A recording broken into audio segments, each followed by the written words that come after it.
అందరికీ praise lord. దేవుని నామానికి మహిమ కలుగునుగాక. మీరందరూ బాగున్నారు కదా? మీరు పెడుతున్న ప్రతి ప్రార్థన రిక్వెస్ట్కి అనేది మేము ప్రార్థన చేస్తూ ఉన్నాం. మా ఆశ అంతా ఒకటే, ఎక్కడైతే మీరు తృణీకరించబడ్డారో, ఎక్కడైతే వెలువైబడ్డారో, ఎక్కడైతే గుండెలు పగిలేలాగా ఇచ్చారో అదే స్థలాల్లో నా ప్రభు మీ అందరినీ హెచ్చించబోతున్నారు. విశ్వాసంతో ప్రార్థన చేయండి. ఘనమైన విజయాలు ఖచ్చితంగా నా ప్రభు మీ అందరికీ దయచేస్తారు. God bless you all. ఈరోజు చాలామంది మాకు ప్రార్థన రిక్వెస్ట్లు పెడుతూ ఈ మాట అంటున్నారు, అన్నా మాకు అన్యాయం జరుగుతోంది, మా సొంత రక్త సంబంధులు, మా అన్నదమ్ములు, మా అక్క చెల్లెళ్ళు మాకు అన్యాయం చేస్తూ ఉన్నారు. ఆస్తి గొడవలు చాలా ఎక్కువ అవుతూ ఉన్నాయి. కొంతమంది న్యాయం జరుగుతుందని కొంతమంది పోలీసుల దగ్గరికి, అధికారుల దగ్గరికి వెళ్తున్నా వారు కూడా డబ్బులు తీసుకొని అన్యాయం చేస్తున్న పరిస్థితులు మనం చూస్తూ ఉన్నాం. ఎవరైనా న్యాయం తీర్చగలరా అని వెతుకుతూ ఉన్నాం. ఈ ప్రపంచంలో ఎవరు న్యాయం తీర్చరు. ఈరోజు అందరి మనస్సులు కూడా ఎట్లా ఉన్నాయంటే, ద్రోహము చేత నింపబడింది, పగ చేత నింపబడింది, అసూయ చేత నింపబడింది. పాపం వారి జీవితాన్ని ఎట్లా మార్చేసిందంటే, ఏది న్యాయమో ఏది అన్యాయమో వారు తెలుసుకోలేని పరిస్థితి మధ్య ఈరోజు బ్రతుకుతూ ఉన్నారు. కానీ కంగారు పడాల్సిన అవసరం లేదు. మన ప్రభు న్యాయము తీర్చగలిగిన దేవుడు ఆయన. దేవుని వాక్యంలో నాకు చాలా ఇష్టమైన మాట, కీర్తనల భాగము 146వ కీర్తన 7వ మాట చదవగలిగితే, బాధపరచుబడి వారికి ఆయన న్యాయము తీర్చును, ఆకలిగొనిన వారికి ఆహారము దయచేయును, యెహోవా బంధింపబడిన వారిని విడుదల చేయును. ఈ వాగ్దానము అన్యాయం ఎవరైతే పొందుతున్నారో వారందరి పట్ల నా ప్రభు నెరవేర్చునుగాక. ఎవరైతే ఆకలి చేత, దప్పికల చేత కృంగుపై కృషించిపోయి ఉన్నారో వారందరికీ వాగ్దానం నెరవేర్చబడనుగాక. చాలామంది ఎన్నో ఇబ్బందుల మధ్యన, ఎన్నో పరిస్థితుల మధ్య నలిగిపోతున్నారు. మీ అందరి పట్ల ఈ వాగ్దానం నెరవేర్చబడనుగాక. నా ప్రభు మీకు న్యాయము చేయాలని ఆశపడుతున్నాడు ఆయన. మనుషులు అన్యాయం చేస్తారు.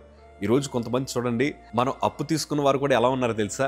అధిక వడ్డీలు, అధిక భారం మన మీద వేసి మన ఆహారాన్ని లాక్కోవడానికి ప్రయత్నం చేస్తూ ఉన్నారు. జాలి, దయ, కనికరం ఏ ఒక్కరికి లేదు. కొంతమంది కావాలని మాటల చేత గాయపరుస్తూ, కావాలని మనల్ని అనేక రకాల పరిస్థితుల మధ్యన ఇరికించడానికి ప్రయత్నం చేస్తూ ఉంటారు. అన్యాయం చేసేవారు చాలామంది ఉన్నా మనకుండే ధైర్యం అంతా ఒకటే, మన ప్రభు అన్యాయం చేసే దేవుడు కాదైనా, ఆయన న్యాయము తీర్చగలిగిన దేవుడు. ఈరోజు ఈ వీడియో చూస్తున్న మీ జీవితంలో సొంత వారి చేత అన్యాయం చేయబడి, సొంత రక్త సంబంధుల చేత అన్యాయం చేయబడి కృంగిపోయిన మీతో ప్రభు మాట్లాడుతున్నారు. మీరు దిగులు చెందకండి, నా ప్రభు మీకు న్యాయం జరిగిస్తారు. కొన్నిసార్లు కుటుంబ సమస్యలు అధికమైపోయాయి. భర్త భార్యను కొడుతున్నప్పుడు భార్య వెళ్ళి పలానా వాళ్ళకి చెప్పిందంట, అయ్యా నా భర్త నన్ను కొడుతున్నాడంటే కొంతమంది అన్నారు, ఎందుకు కొడుతున్నాడో, నువ్వేం చేసావో అని కొంతమంది అన్యాయంగా మాట్లాడుతున్న సందర్భాలు కూడా నేటి దినాల్లో కనిపిస్తున్నాయి. తప్పు చేస్తున్నా ఎవరు వారిని అడగట్లేదు, తప్పుగా బ్రతుకుతున్నా ఎవరు వారిని అడగట్లేదు. ఎందుకంటే అన్యాయం చూసి చూసి చూసి మనుషులకు అలవాటైపోయింది. కానీ నా ప్రభు న్యాయం చేస్తాడు, కంగారు పడకండి. యేసేపు జీవితంలో ప్రభు న్యాయం జరిగించాడు.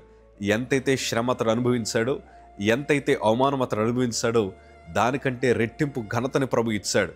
ఎందుకంటే ఆయన న్యాయము చేయగలిగిన సమర్థుడు ఆయన. అన్నలకి యేసేపు నచ్చలేదు.